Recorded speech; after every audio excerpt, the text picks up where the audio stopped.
नमस्कार विद्यार्थियों। आज हम बात कर रहे हैं न्यायपालिका की स्वतंत्रता पर। ये टॉपिक बीए सेकेंड ईयर के जो विद्यार्थी हैं उनके लिए है, सेकंड पेपर के लिए। न्यायपालिका की स्वतंत्रता पर बात करने से पहले हम शक्ति पृथक्करण के सिद्धांत पर एक संक्षिप्त नज़र डालते हैं। दरअसल जो शक्ति पृथक्करण का सिद्धांत है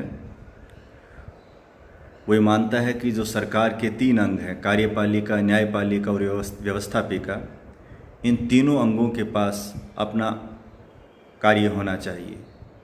व्यवस्थापिका कानून बनाने का काम करेगी, कार्यपालिका उसे लागू करने का काम करेगी और कानून के उल्लंघन पर न्यायपालिका में सुनवाई होगी और वो सज़ा तय करेगी।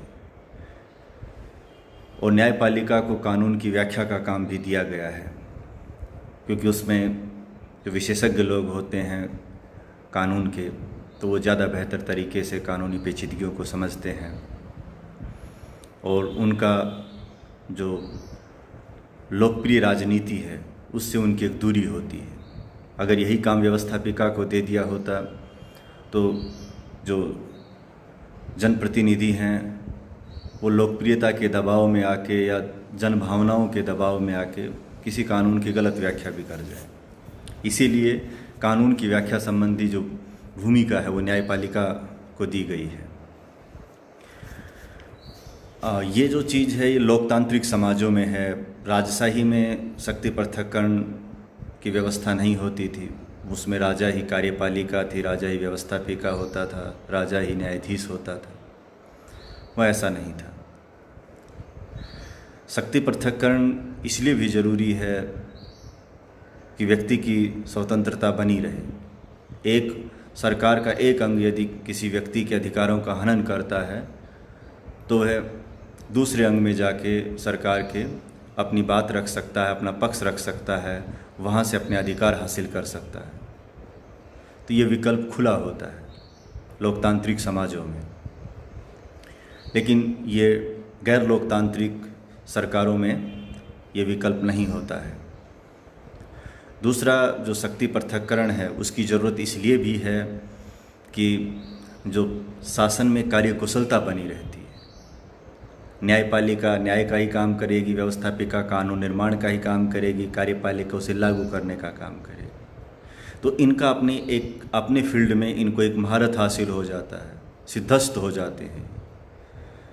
अगर एक ही व्यक्ति हर तरह का काम करता है तो उसमें एक्यूरेसी नहीं आती है, कार्यकुशलता का कहीं ना कहीं अभाव रह जाता है। तो इसलिए है।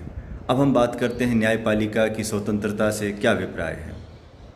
परीक्षाओं में भी पूछा जाता है और ये भी पूछा जाता है कि भारतीय संविधान में न्यायपालिका की स्वतंत्रता को बनाए रखने के लिए क्या उपाय या प्रावधान किए गए हैं। जहाँ तक न्यायपालिका की स्वतंत्रता की बात है, इसका मतलब है कि न्यायपालिका को दबावों से मुक्त करना, उन परिस्थितियों का उन्मूलन करना जो न्यायपालिका पर दबाव पैदा कर सकती हैं। अब बात आती है कि भाई अगर न्यायाधीश को दबावों से मुक्त नहीं किया गया तो न्याय नहीं मिल पाएगी, पक्षपात हो जाएगा। और ख़ास तौर में स्थिति तब और भयंकर हो जाती है जब मामला सरकार के ही विरुद्ध आ जाए और सरकार के विरुद्ध फैसला भी देने की स्थिति आ जाए। तो इन कंडीशंस में ये बहुत लाजमी हो जाता है कि न्यायपालिका को स्वतंत्र रखा जाए। अब प्रश्न ये उठता है कि न्यायपालिका की स्वतंत्रता को बनाए रखने के लिए भारतीय संविधान में क्या प्रावधान किए गए। सबसे पहला जो प्रावधान किया गया है वो है न्यायाधीशों की नियुक्ति में और स्थानांतरण में कोलिजियम सिस्टम रखा गया है। मंडली जिसे हम कहते हैं हिंदी में, उसमें सर्वोच्च न्यायालय का मुख्य न्यायाधीश और 4 वरिष्ठ न्यायाधीश शामिल होते हैं। 5 सदस्यीय ये मंडली है या कोलिजियम है, ये राष्ट्रपति को इस बात की सिफारिश करता है कि किसे हाई कोर्ट में या सुप्रीम कोर्ट में न्यायाधीश के रूप में नियुक्त करना है। आमतौर पर ज़्यादातर जो नियुक्तियां होती हैं उसमें राष्ट्रपति को जो सिफारिश है वो सरकार से मिलती है, यानी प्रधानमंत्री और उसकी मंत्रिपरिषद से मिलती है। लेकिन न्यायाधीशों की नियुक्ति और ट्रांसफ़र के मामले में ये सिफारिश न्यायपालिका की ओर से मिलती है, यानी कि ये सरकार के दखल से अलग रखा गया है। तो ये इसलिए भी है कि अगर सरकार के सिफारिश से ही न्यायाधीशों की नियुक्ति होती तो सरकार ऐसे वकीलों को या न्यायाधीशों, ऐसे लोगों को सर्वोच्च न्यायालय में न्यायाधीश के रूप में नियुक्त कर देती जो उनकी आइडियोलॉजी से भरोसा रखते हैं या उनकी पार्टी के लोग हैं। तो ऐसे लोग वहाँ जाएंगे तो फिर सरकार के खिलाफ फैसला आएगा तो सरकार को फ़ायदा देंगे। इसलिए ये रखा गया कि जो भी न्यायाधीश आए वो सरकार के एहसानों के नीचे दबा नहीं आए, तो वो सही से फैसला दे पाएगा। दूसरा प्रावधान न्यायपालिका की स्वतंत्रता के लिए जो किया गया है वो इनको हटाने की जो प्रोसेस है वो बहुत टफ रखी गई है, जिसे सामान्य बोलचाल में महाभियोग कह देते हैं। यद्यपि जो महाभियोग शब्द है हटाने के लिए ये राष्ट्रपति के लिए प्रयुक्त हुआ है संविधान में, लेकिन चूंकि राष्ट्रपति को हटाने की प्रोसेस और न्यायाधीशों को हटाने की प्रोसेस कुछ कुछ मिलती जुलती है, तो हम इसका यहाँ भी प्रयोग कर देते हैं, लेकिन तकनीकी रूप से यह सही नहीं है। तो जो हटाने संबंधी जो प्रावधान किया गया है वो कठिन रखा गया है, और वो कठिन इसलिए रखा गया है ताकि न्यायाधीश हैं वो राष्ट्रपति के प्रसाद पर्यंत पद पे न बना रहें, जैसे राज्यपाल हैं। जब भी राष्ट्रपति को राज्यपाल के बारे में लगता है, सरकारें कह देती हैं, सरकार से हमारा मतलब है प्रधानमंत्री और उसकी मंत्रिपरिषद, वो ये कह देती हैं कि फलाने राज्यपाल को वहाँ से हटाओ, तो एक फैक्स वहाँ चला जाता है राजभवन में, उसे हाथों हाथ दिल्ली लौट के आना पड़ता है। लेकिन ऐसा न्यायाधीशों के मामले में नहीं है।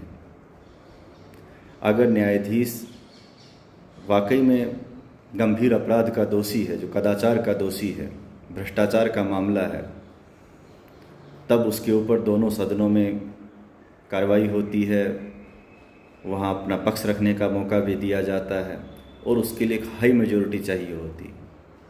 कहने का मतलब ये है कि दुर्भावनावश किसी न्यायाधीश को हटाना लगभग असंभव है, लेकिन अगर उसने स्पष्ट रूप से उसका दोष है, उसने गलत किया है, तब तो उसको हटना ही पड़ेगा। भाई हमारे सामने अभी पीडी दिनाकरन का मामला रहा है, सौमित्र सेन का मामला रहा है। इनका कोई राजनीतिक द्वेष की वजह से इनके खिलाफ महाभियोग की प्रोसेस नहीं लाई गई थी, बल्कि इन्होंने स्पष्ट रूप से गड़बड़ किया था। एक का सार्वजनिक वितरण प्रणाली से किसी फैसले में मामला था, दूसरे का सरकारी पैसे को अपने निजी अकाउंट में डलाने का मामला था, जहाँ तक सौमित्र सेन का है पश्चिम बंगाल में। तो इनका कोई बचाव नहीं कर सकता था। जो ही प्रोसेस पूरी होती इससे पहले इन्होंने अपने पद से इस्तीफा दे दिया। तो ये सब जो हटाने की टफ प्रोसेस भी इसीलिए रखी गई है ताकि न्यायाधीश दबाव में ना आए। अगर न्यायाधीशों को साधारण प्रोसेस से हटाई जाती, जैसे राज्यपाल को हटाया जाता है, तो जो ही सरकार के खिलाफ मामला आता तो न्यायाधीश के पास मैसेज पहुंचना शुरू हो जाता, देख लेना भाई, अगर फैसला सरकार के विरुद्ध दिया तो फिर इस्तीफा ले लिया जाएगा, पद से मुक्त कर दिया जाएगा। तो दबाव में आ जाता, वो सही से फैसला नहीं दे पाता।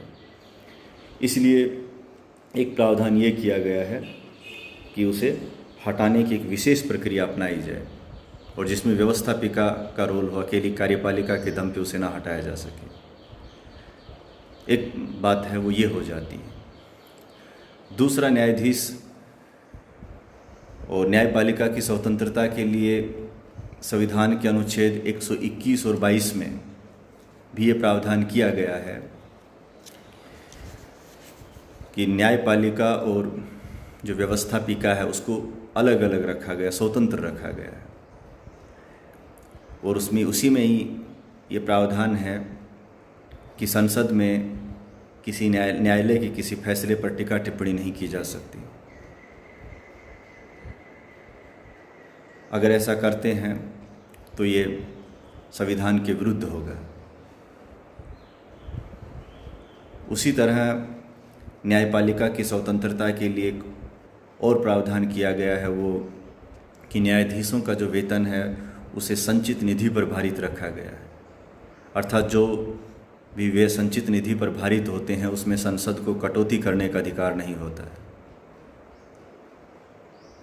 तो ये भी इसलिए रखा गया है कि भाई सरकार अगर न्यायपालिका से नाराज़ हो जाए और वो कुछ ऐसे प्रावधान करना शुरू कर दे जिससे कि न्यायाधीशों के वेतन भत्ते उनमें कटौती शुरू कर दे, ताकि न्यायपालिका जो वेतन कटने के से डर जाए या लोभ में आकर सरकार के पक्ष में फैसला दे दे। तो ये प्रावधान किया गया है कि भाई उनका जो आर्थिक सुरक्षा उन्हें इतनी दी जाए कि उन्हें भयभीत होने की ज़रूरत ना पड़े। मोटे तौर पे तो यही बातें हैं। एक हाँ, न्यायपालिका का जो न्यायाधीशों का जो कार्यकाल है वो स्थिर रखा गया है, यानी कि उसमें तय कर दिया गया कि इतनी जो 65 वर्ष 62 वर्ष जहाँ भी हाई कोर्ट सुप्रीम कोर्ट के न्यायाधीशों के मामले में तो उनका कार्यकाल फिक्स है। उन्हें मालूम रहता है कि मुझे कितने समय तक मेरे पद पर रहना है, तो ये भी उनको एक सिक्योरिटी देता है। तो कहने का मतलब ये है कि हमने जो चारों ओर से संविधान सभा में जो लोग थे उनके दिमाग में ये पिक्चर बिल्कुल क्लियर थी कि हमें न्यायपालिका के जो चारों ओर का जो प्रबंध है उतना मजबूत करना है कि उन्हें किसी भी तरह से डरने की, ललचाने की ज़रूरत ना पड़े। वो निर्भीक होकर फैसला दें, किसी के विरुद्ध भी दें। आपने कक्षा 12 में एक चैप्टर चलता था आपातकाल का, जिसमें इस बात को बताया गया था बड़ी खूबसूरत ढंग से कि इलाहाबाद हाई कोर्ट ने श्रीमती इंदिरा गांधी जो उस समय प्रधानमंत्री थी उनके खिलाफ फैसला दिया था और उनके चुनाव को रद्द कर दिया था। तो बहुत बार ऐसा भी होता है कि जो सत्ता में बैठे लोग हैं और जिनकी लोकप्रियता आर पार होती है, और ऐसे लोगों का मामला जब जाता है सुनवाई के लिए, तो फिर उनको हाई लेवल की जो सुरक्षा या संरक्षण की ज़रूरत होती है, नहीं तो वो अपना फैसला दे नहीं पाएंगे और पक्षपातपूर्ण हो जाएगा। ये तो अभी प्रावधान किए गए हैं। दूसरा ये है कि क्या संविधान में न्यायपालिका की स्वतंत्रता के लिए जो प्रावधान किए गए हैं वो पर्याप्त हैं? क्या भारत की न्यायपालिका स्वतंत्र है? क्या उनके फैसलों में वो सब झलकता है जो एक स्थापित लोकतंत्र में होना चाहिए? राजनीति विज्ञान का विद्यार्थी होने के नाते मैं एक दो बात मामलों में और चाहता हूं जहां न्यायपालिका की स्वतंत्रता के लिए कुछ और उपाय अपनाए जाने चाहिए, जिनमें एक मामला है कि मीडिया ट्रायल का मामला है। जब भी किसी के खिलाफ मामला आता है और अगर वो ख़ास तौर पे किसी सेलिब्रिटी के विरुद्ध आता है, तो मीडिया उस मामले को बहुत हाइट दे देता है और अपने टीआरपी के लिए उसको बहुत ज़्यादा दिखाना शुरू कर देता है, यहाँ तक कि वो फैसला सुनाना शुरू कर देता है। पुलिस भी पल पल की रिपोर्ट है वो न्यायाधीश तक जो मीडिया हाउस तक पहुंचा देती है। तो मीडिया का जो रोल बदला है और जो मीडिया ट्रायल आया, और ख़ास तौर पे न्यायपालिका के मामलों को ऊपर लेके, तो न्यायाधीश को लगता है कि मीडिया ने जो एक जनमानस खड़ा कर दिया है, अगर वो उसके विरुद्ध जाके फैसला देगा तो लोग उसके फैसले पर शक करेंगे। तो ये एक ऐसा प्रेशर है जो, क्योंकि न्यायाधीश भी टीवी देखते हैं, अखबार पढ़ते हैं, वो भी जनमानस को टटोलते हैं। तो इन कंडीशंस में बड़ी प्रॉब्लम होती है। तो न्याय जो मीडिया है उसके ऊपर कहीं ना कहीं एक प्रतिबंध होना चाहिए कि जो भी अंडर ट्रायल मामला है उस पर एक सीमा तय होनी चाहिए कि वो इससे ज़्यादा उसको नहीं बढ़ाए।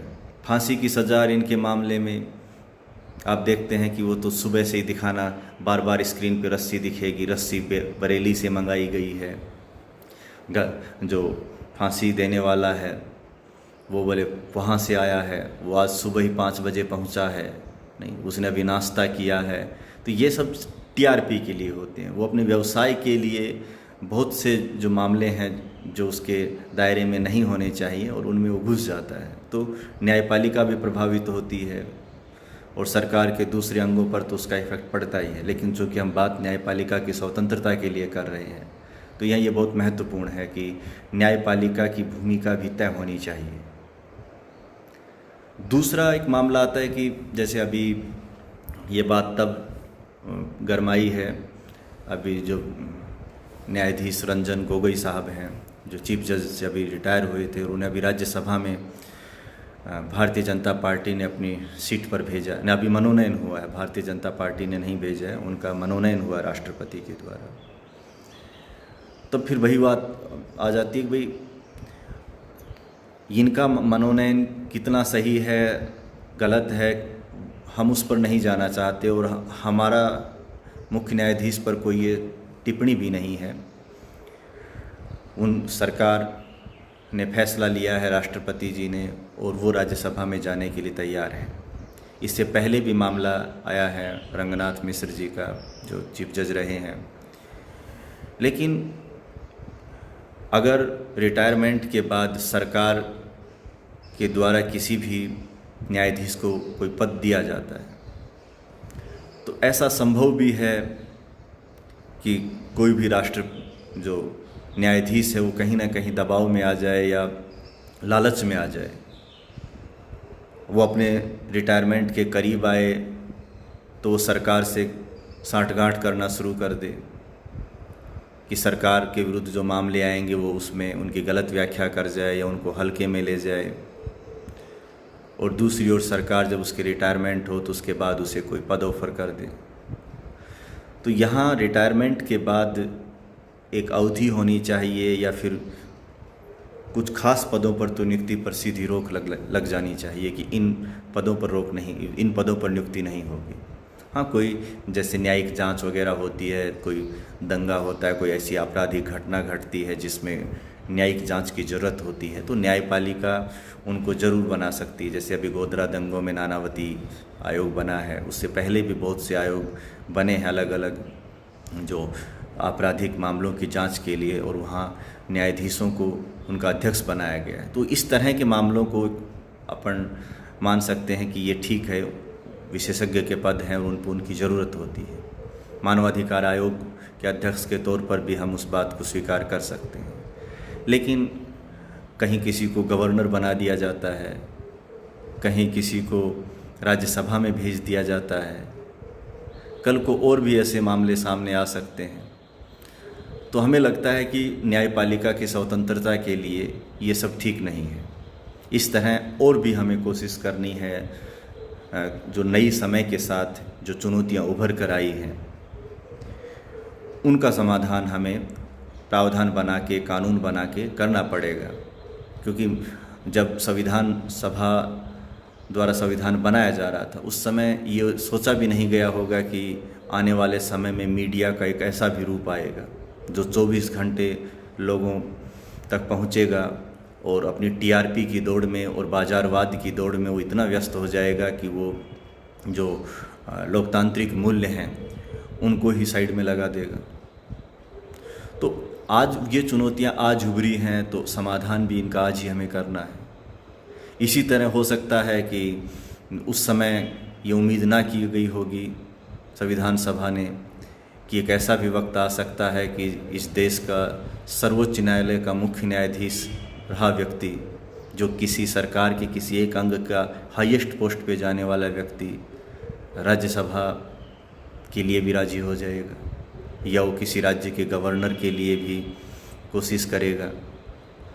तो उन्होंने नहीं सोचा होगा, लेकिन चूंकि बदलते समय के साथ ऐसी परिस्थितियां हमारे सामने आई हैं, तो हमें ये सब फैसले लेने हैं और हमें अपनी न्यायपालिका को स्वतंत्र रखने के लिए नए उपाय अपनाने होंगे, क्योंकि संस्थाएं मजबूत होना लोकतंत्र के लिए बहुत ज़रूरी है। मजबूत लोकतंत्र मजबूत संस्थाओं पे खड़ा होता है। हर संस्था का ताना बाना इतना मजबूत होना चाहिए कि भ्रष्ट से भ्रष्ट व्यक्ति भी उस संस्था में पहुंच जाए, तब भी उस संस्था का दुरुपयोग ना कर सके। धन्यवाद। अगले जो वीडियो में हम अपने ही जो पाठ्यक्रम के किसी नए टॉपिक के साथ आपसे मिलेंगे। धन्यवाद।